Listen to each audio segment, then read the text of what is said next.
Hey, we're joining Linux Survival. So today we're going to talk about some natural fire accelerants we can use to start a fire in the wild. One natural accelerant I like to go for is horseshoe fungus. Literally looks like a horseshoe, guys. And it's not much to take these things off the tree. They do get bigger than this. I've seen some literally the size of my fist, if not bigger. Dead logs, especially dead birch barks, are a good place to look for it. This is a piece of dead maple. So there's one place to look for it, guys. And again, fungus. You can think of where mushrooms will grow. More likely you'll find these things. All right, folks, so my second go-to for natural fire accelerant is going to be the balsam fir. So obviously this is the trunk, so we get the bark pattern and colorization. Next to it is a young sapling, is also a balsam fir. Again, notice the bark and the color. These are what the leaves look like, so you guys know ahead of time. Do your study. Why I like this is because, like any coniferous tree, you can use the sap because it's all highly flammable, but the balsam fir is really easy to collect from. Instead of cutting a branch or anything like that, there are thousands, if not hundreds of thousands, of these little pockets that are just pregnant with pine sap, as you guys can see right there. Just take your knife, your finger, push it on it. Take some kind of cotton material from your t-shirt, your sleeve, your handkerchief, whatever it's going to be, guys, and press that in there, wedge it in there, and get all that nice, gooey goodness to help start your next fire. Hey folks, joining Linux Survival. So back again today, and what we're going to do is a very quick demonstration of fire accelerants, if you will, or ways in nature to make fire using ferrocene rod out here. And granted, there's a plethora of things out here that you can use. I'm talking about my three favorite and my three go-to from a personal standpoint. And yes, this is a different day because I have different clothes on. I was editing the video I made yesterday, and I didn't like the quality of it. I didn't like the distance from the camera, and you guys couldn't really see what's going on in the log. It bothered me, so I'm just out here doing it again real quick before I have to go to work. So, what we have here is the horseshoe fungus I plucked off the tree. I have the jute twine that is coated and saturated in the balsam fir sap. Now again, keep in mind any coniferous sap is going to work as a fire accelerant, guys. It is all extremely flammable. You don't even have to have something like this or cotton material. You can literally have a stick coated in pine pitch, if you will, or just pine sap and hit it with a ferrocene rod and it'll light up just the same, kind of like a Roman candle. And then also have this big hunk of fat wood. Now, all of these will work with an open flame, with a ferrocene rod, or with a magnifying glass, or a sunglass, as some people call it. It just depends how you set it up. Now, with these two methods, you're going to want to create fine dust. So how do you create fine dust? Well, you should be carrying a tool with you called a saw. Now, it can be a multi-tool saw. It could be one of those fold-out saws. It could be like a big box store saw that's just like your regular hand saw for construction. Crosscut saw works best, in my personal opinion, because of the fine teeth on it. Now, when we say have horseshoe fungus, we want to use that. As you guys can see, I already sawed this in half because I'm going to be teaching my kids how to do this method as well, because why not spread the knowledge, right? So basically it's really simple. Just take your saw, and you want to be very careful not so it doesn't slip and cut you or anything like that. Just start out nice and gentle. That way you got a kerf going. When you got the kerf going, just take your time. It's not a race, hopefully. And the longer you take, I find the more fine shavings you will get, opposed to being really aggressive. Going fast will get you a bunch of clumped up big chunks, which will work okay, just not preferred. So I'm gonna sit here. And do you have to saw all the way through? No, not really. It depends on your personal taste.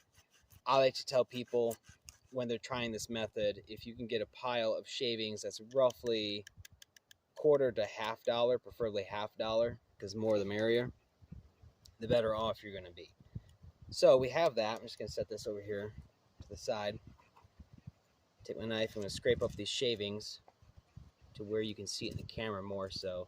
That was the other problem too. I was just so far away from the camera. I didn't feel comfortable putting that out. It was really low production. My personal opinion. I'm trying to be more high quality here. And yes, I do have an actual video camera or phone tripod, whatever you want to call it, coming in the mail. So finally we're going to have, like, not this issue where my head's out of the screen and look like terrible junk and whatnot. So anyways, so we want to do with this dust is we want to kind of compress it so it doesn't blow all over Kansas, basically.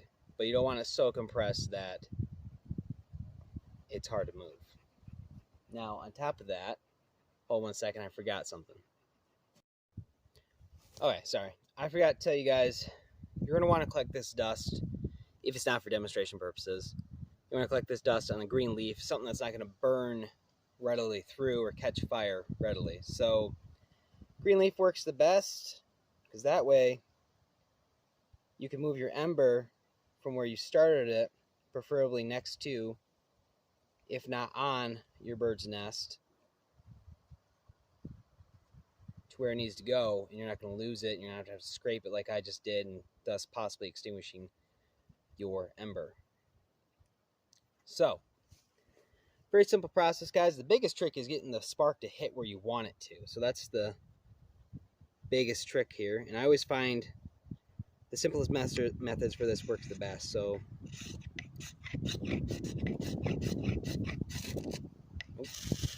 ooh, there we go. Now, how you can tell this is working, if it smolders like this, I like to say after a minute. If it's still smoldering, you got an ember in there, you're good to go. I'm thinking for demonstration purposes, I'm going to be in the clear, or whatever, just throw it over here. And always have your bird's nest ready to go. Now, granted, because this is a demonstration, I'm just going to grab these dry pine needles next to me.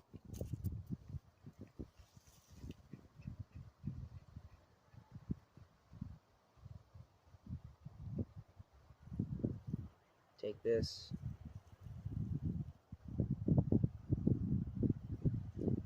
Dump it in there. Try and get it so you guys can see. Like so. Cup it gently.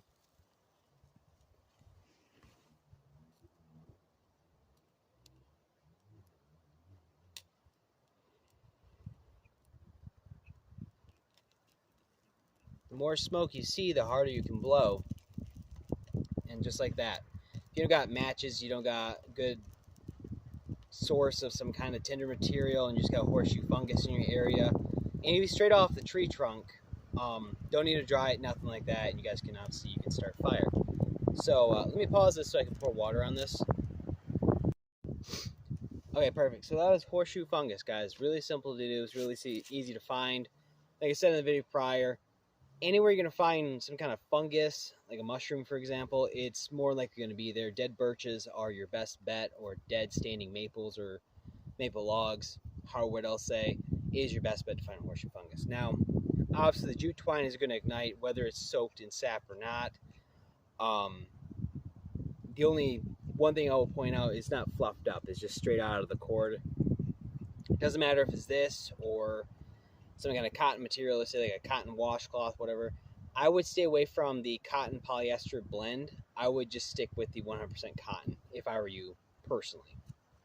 So obviously this is going to light up like a Roman candle. Oh, my knife's over here.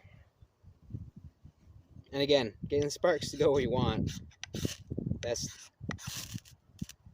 the real trick. Now, the advantage of this, though, is because you do have a wick effect, because you have the pine sap mixed with, I'll say, the jute twine, but also your cotton material, your natural plant fiber, what's going to be.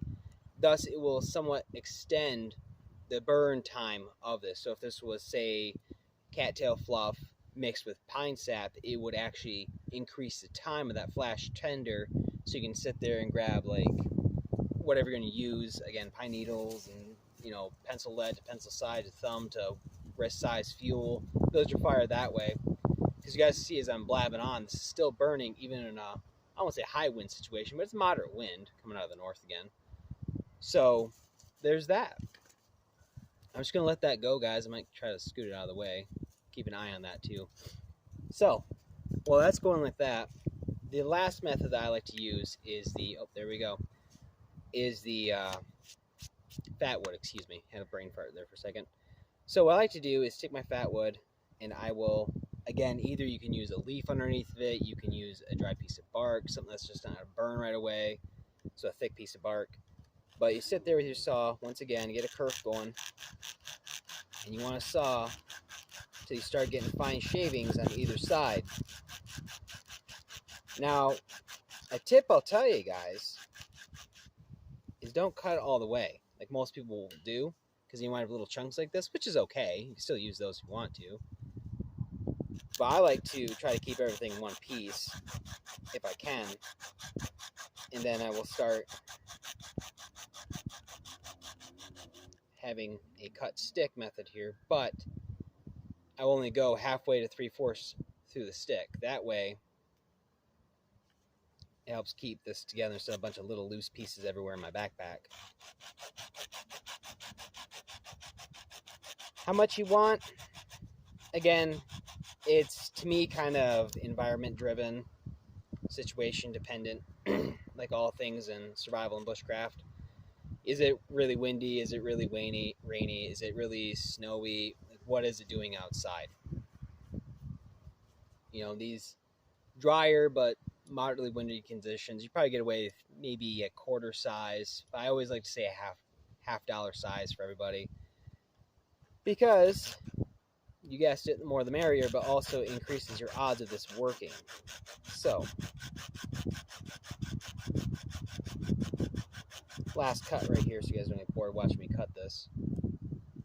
I got all these nice little fine flakes here too to monkey around with. I'll keep those inside my fire kit on my belt that I like to carry. Why not? So let me grab a knife here. So what we're going to do is scrape this into a pile, like so, guys. You can press this down a little bit. Doesn't have to be a whole lot, just so it doesn't blow around in the wind. Grab your ferrocene rod. And if you want, you can even just scrape a little bit of the material into the pile. As guys can see, just one little spark is all it takes, and it'll catch this whole pile on fire. So that's it, guys. It's the simple go-to tinders, if you will, in the eastern woodlands of the United States that I go to. Again, it's fat wood, it's pine sap of some kind, it's horseshoe fungus. I love all this stuff, guys. It does work, again, with open flame, with your ferrocene rod or a spark. It does work with a sunglass or magnifying glass, people like to say. And if you, say, had a ember from a friction fire and you had, say, fat wood sprinkled in there, or the dust from the horseshoe fungus, it would actually help increase the odds of catching that tinder bundle of fire, especially if it's mediocre tinder and at the best. So, anyways, guys, thanks for watching. As always, stay frosty, prep up. Yeah, bless.